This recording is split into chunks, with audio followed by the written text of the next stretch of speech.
ना इस जहां की बात, ना उस जहां की बात, ना आज की बात, ना कल की बात, केवल केवल आप और हमारे दोनों बीच के दिल की बात। मैं प्रेम मधुकांति न्यूज़ 19 में आपका पुनः स्वागत करता हूं। प्यारे देशवासियों, कोरोना काल का बहुत चैनलों ने बहुत बढ़ चढ़ कर उसके बारे में आपको खबरें बता रहे होंगे।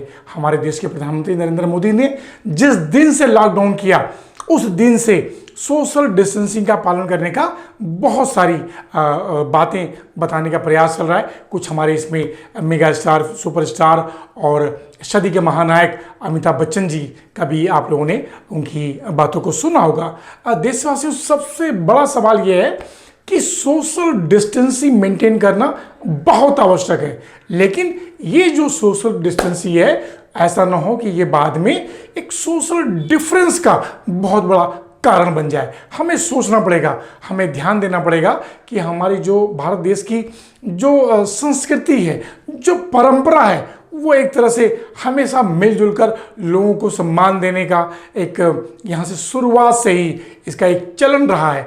भारतवासी हमेशा एक दूसरे का सम्मान करते हैं, उनको आदर के साथ बुलाते हैं, उनका आदर के साथ उन्हें कुछ चाहे वो पानी देना हो, चाहे उनको चाय देना हो, कुछ न कुछ उनका जो एक तरह से अतिथि के रूप में सम्मान करते हैं, वो भारत देश की बहुत बड़ी बुनियादी परंपरा है। तो कोरोना काल ने पूरे विश्व के चक्र को बदल दिया है, पूरे विश्व की अर्थव्यवस्था को बदला तो है ही है, लेकिन साथ साथ जीवन जीने की शैली में भी बहुत बड़ा कुठारघात किया है। देशवासियों, बड़ा सवाल मैं आपके सामने ये रखना चाहता हूं कि हम सभी को सोशल डिस्टेंसिंग को मेंटेन तो करना है, लेकिन अपने मन में ये ख्याल रखना है कि हम सोशल डिफरेंस को जन्म न दें। मैं उदाहरण देना चाहूँगा कि देश की अर्थव्यवस्था को चलाने के लिए हर व्यापारी का, चाहे वो किसी भी क्षेत्र हो, चाहे वो दुकानदार हो या बड़ा माल वाला हो या आईटी सेक्टर में हो, हर किसी का कोई न कोई अपना एक बड़ा व्यापार करने का जो तरीका होता है वो लोगों को सम्मान देने के साथ स्टार्ट होता है, प्रारंभ होता है। आपको पता होगा, अगर हम किसी दुकानदार के पास जाते हैं तो दुकानदार अपने ग्राहकों को भगवान समझता है और उनको बहुत ही आदर सत्कार के साथ बैठने के लिए कहता है। उनको पानी पूछता है कि आप क्या पानी पियेंगे, क्या आप चाय पियेंगे क्या। लेकिन अब वो चीज़ों का एक तरह से दूरी बनती जा रही है, लोगों को मन में एक शक की गुंजाइश पैदा हो रही है। जहाँ तक मैं देखता हूँ कि अगर किसी मोहल्ले में, किसी सोसाइटी में, किसी नए मकान में अगर कोई नया व्यक्ति कहीं से आता है तो उसको लोग बहुत ही ध्यान से देखते हैं और सोचते हैं कहीं ऐसा ना हो कि वो व्यक्ति कोरोना संक्रमित हो। ठीक है, हमें दूरी बनानी है, लेकिन हमको दूरी दिल से नहीं बनानी है, इस पर हमें विशेष ध्यान देना है। देशवासियों, मैं आपको बताना चाहूँगा कि सोशल डिस्टेंसिंग के तो पालन करिए, लेकिन सोशल जो डिफरेंस है इसको खत्म करके रखिएगा, इसको कभी भी पनपने मत दीजिएगा, नहीं तो हमारे देश की जो बुनियाद है, जो हमारी अर्थव्यवस्था है या जो यहाँ की भारतीय संस्कृति की जो परंपरा है, वो धीरे धीरे बहुत ज़्यादा कमज़ोर पड़ जाएगी। जैसे कि आप जानते हैं कि जो पाश्चात्य देश हैं उनमें इन्हीं का चलन है। वहाँ पे लोग एक दूसरे से दिल से बात करते हैं, ना उनका दिल से आदर सम्मान करते हैं। लेकिन भारतीय परंपरा पूरे विश्व में सबसे ज़्यादा मजबूत पाई जाती है, क्योंकि यहाँ पे सोशल डिफरेंस नहीं है। तो हमें डिफरेंस को जन्म नहीं देना है, डिस्टेंस को बनाकर रखना है। प्यारे देशवासियों, तकरीबन 50 दिन पूरे होने वाले हैं और इस लॉकडाउन के प्रक्रिया में सभी जो परिवार के लोग हैं एक दूसरे के साथ मिलजुल कर रह रहे हैं। लेकिन बहुत बड़ा निवेदन मेरा यह है कि हमें कैसे इस कोरोना की काल से चक्र से बाहर निकलने के बाद सोशल डिस्टेंसिंग को मेंटेन करना है, लेकिन इस सोशल डिफरेंस को जन्म नहीं देना है। और एक बात मैं आपको बताना चाहूँगा, हमारे भारत देश की सरकार ने बहुत सारे प्रयास किए हैं कि कम से कम हमारे देश में इसकी क्षति हो, हानि हो। ठीक है, आर्थिक हानि बहुत हो रही है, लेकिन हमारे देश में, विश्व में अगर हम आकलन करें तो हमारा मृत्यु दर बहुत कम है। और मुझे पूरी उम्मीद है कि आने वाले समय में हम लोग इसी तरह से कोरोना को दूर भगाएंगे। लेकिन कैसे भी करके हमको सोशल डिफरेंस को जन्म नहीं देना है, क्योंकि अगर हम सोशल डिफरेंस को जन्म देंगे तो वो सामाजिक जो खुशबू है, वो जो भारतीय परंपरा है, वो जो भारतीय मिठास है, जो पूरे विश्व में एक सर्वोपरि है, वो वो खो जाएगी। कोरोना को तो हम हरा देंगे, लेकिन वो मिठास, वो परंपरा, वो जो भारतीय एक तरह से मेल मिलाप है, वो दोबारा हम नहीं उसको जन्म दे पाएंगे। तो आप सभी से हमारा निवेदन है कि हम कुछ भी करें, सोशल डिस्टेंसिंग को मेंटेन करें, लेकिन सोशल डिफरेंस को जन्म न दें।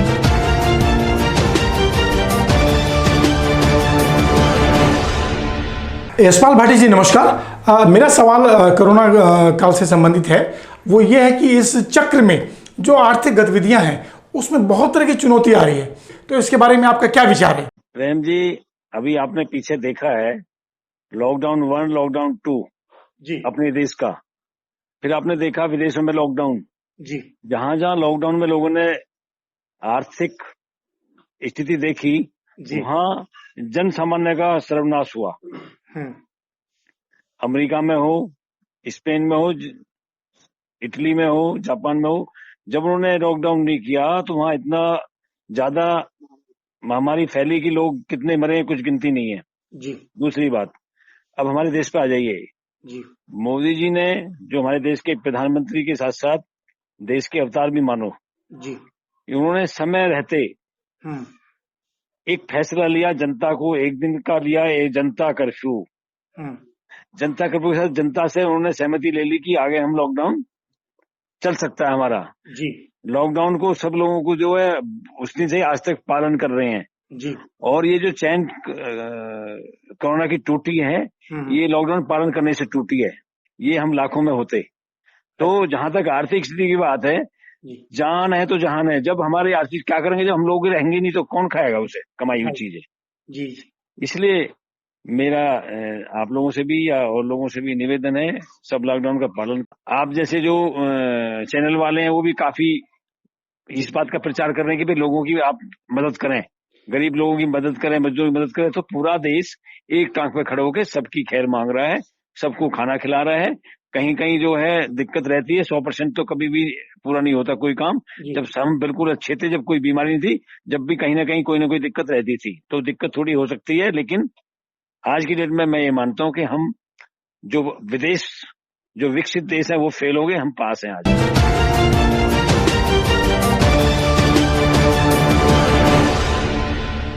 रजनी बंसल जी आपका नमस्कार। मेरा सवाल आपसे ये है कि जो कोरोना काल में जो सोशल डिस्टेंसिंग है, उसके साथ साथ जो सोशल डिफरेंस की थोड़ी बहुत सुगबुगाहट कहीं कहीं सुनने को मिल रही है, देखने को मिल रही है, तो आपको क्या लगता है कि सोशल डिस्टेंसिंग के साथ साथ पूरे जो भारत देश में सोशल डिफरेंस की भी कहीं ना कहीं जो है एक तरह से तकलीफ भारतवासियों को झेलना पड़ेगा या देखना पड़ेगा? अच्छा, आपने बड़ा ज्वलंत मुद्दा उठाया है और ये विषय ऐसा विषय है जिसपे आज पूरा देश चर्चा कर रहा है और विशेषकर व्यापारी वर्ग में तो ये बहुत ज्यादा अहम लगता है आपका विषय, क्योंकि आज जिसे हम सोशल डिस्टेंस का नाम दे रहे हैं, उसमें तो आपको और हमें सिर्फ एक शारीरिक दूरी, फिजिकल दूरी बनानी है, लेकिन जो इसकी वजह से इसके दुष्परिणाम आ रहे हैं उसमें क्या है कि लोगों के दिमाग में कुछ लोगों के तो मजबूरियां और कुछ लोगों की सोच खराब हो रही है। और जिनकी मजबूरी है उनकी तो मजबूरी है, लेकिन कई बार जैसे दुकानदार और किराएदार के बीच का विवाद, दुकानदार और किराएदार जैसे हैं या मकान मालिक और किराएदार हैं, तो वो मालिक चाहते हैं कि उन्हें किराया मिले और किराएदार चाहते हैं कि वो किराया ना दें, तो ऐसे में उनके बीच का मनमुटाव। हालांकि मोदी जी ने, केजरीवाल जी ने एक अपील की जनता से देश की कि आप कृपया किराया ना लें। ऐसे ही व्यापारियों को या उद्योगों से कहा कि आप अपने कर्मचारियों की छटनी ना करें और आप उन्हें तनख्वाह दें, लेकिन इसका कोई उपाय नहीं सुझाया गया कि कैसे।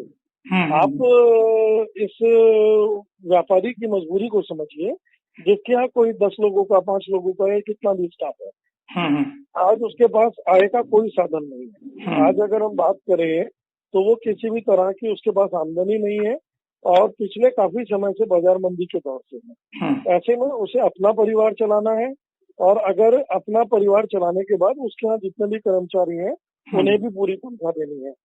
और ऐसे में जो उद्योग पहले से ही या तो मंदी में चल रहे थे या जो घाटे में चल रहे थे या जो बैंकों से या अन्य स्रोतों से, फाइनेंशियल इंस्टीट्यूट से उधार लेके चल रहे थे, ऐसे वो लोग तो बर्बादी के कगार पे आ जाएंगे। अगर हम बहुत ही सुनिश्चित तरीके से सोशल डिस्टेंसिंग का मेंटेन करेंगे, मास्क लगाएंगे, सैनिटाइजर का उपयोग करेंगे, सफाई से रहेंगे, तो हम कोरोना को हमेशा के लिए भगा सकते हैं और अपने जीवन यापन को दोबारा पुनः हम चालू कर सकते हैं। मैं प्रेम मधुकांति, न्यूज़ 19 से कैमरामैन देव निगम के साथ गाजियाबाद।